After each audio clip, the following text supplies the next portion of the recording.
Hei, mani sauc Viktors, turpinām mācīties par formām, par HTML formām, dažas lietas, par kurām vēlētos izstāstīt. Pirmais atveram mūsu jau izveidoto failu, un tāda ir interesanta lieta, ka te jūs redzat to failu. Mēs varam mazliet samainīt, pievienot tādu, ir tāda iespēja pievienot ievades laukiem izmēru pašiem.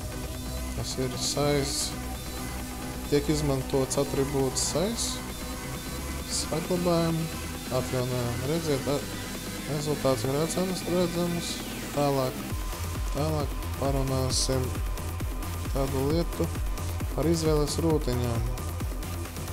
Un tā es iekopēšu šitas dot izvēles rūtiņas,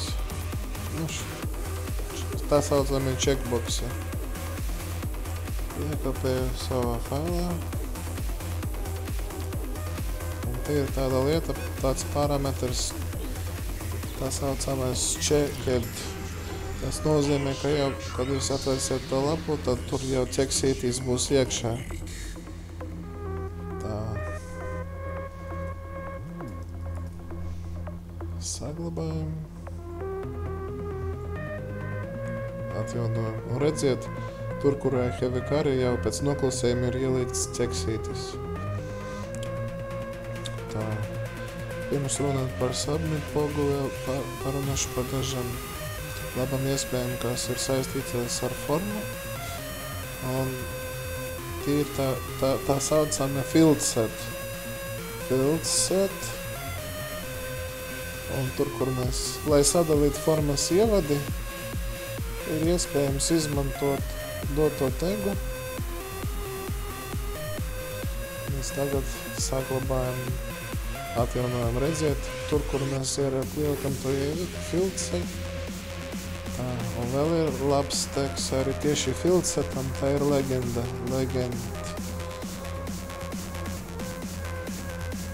Jūsu dati, aizveram legend,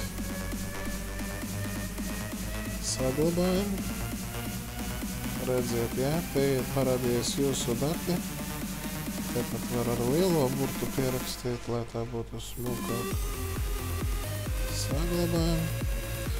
Atjaunojam. Tad šitas rāmetis ir field set un jūsu dati tā ir legend. Un mēs varam pat te arī tā sadalīt. Ieliekam field set.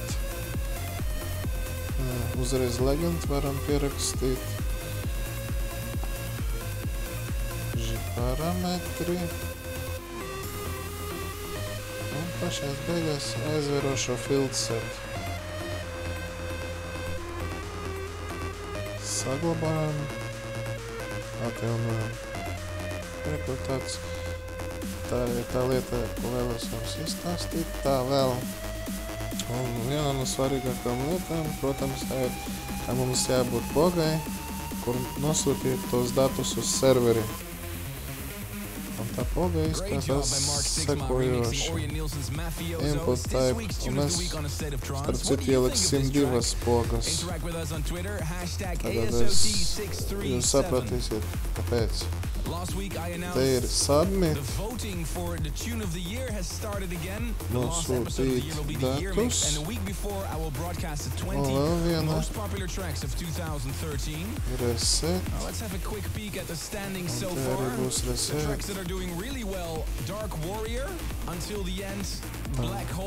Saglabājam, atjaunojam, redziet, parādījās divas pogas. Nosūtīt datus nekas nenotiks, jo mums nav, es arī paskaidrošu, bet reset tas nozīmē, es te visu kaut ko ievadu, kaut ko izvēlos, nospiežu pogu reset, un formā tiek atjaunota, varbūt kaut kas bija nepareizi ievadīts, un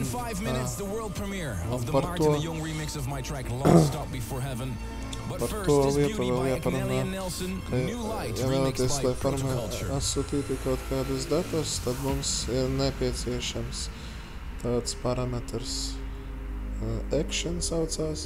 Tas ir formas atribūts. tad tas arī būs nepieciešams. Mums, kur forma sākas, mēs ierakstam to action un vēl ierakstam metodu ir divas metodas get vai post. Tas netiks apskatīts šajā video, bet kādā video būs apskatīts.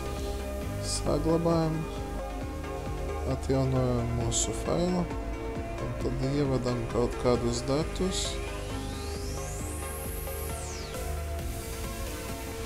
Un spiežam nosūtīt datus. Nu, redziet, ka rezultāts ir tāds, ka nekas nenotiek, file not found. Tas ir tāpēc, ka mums tas apstrādes fails nav izveidots, bet dotais video mērķis bija izstāstīt jums par formām, to es arī esmu jums izskaidrojis. Paldies par uzvedību!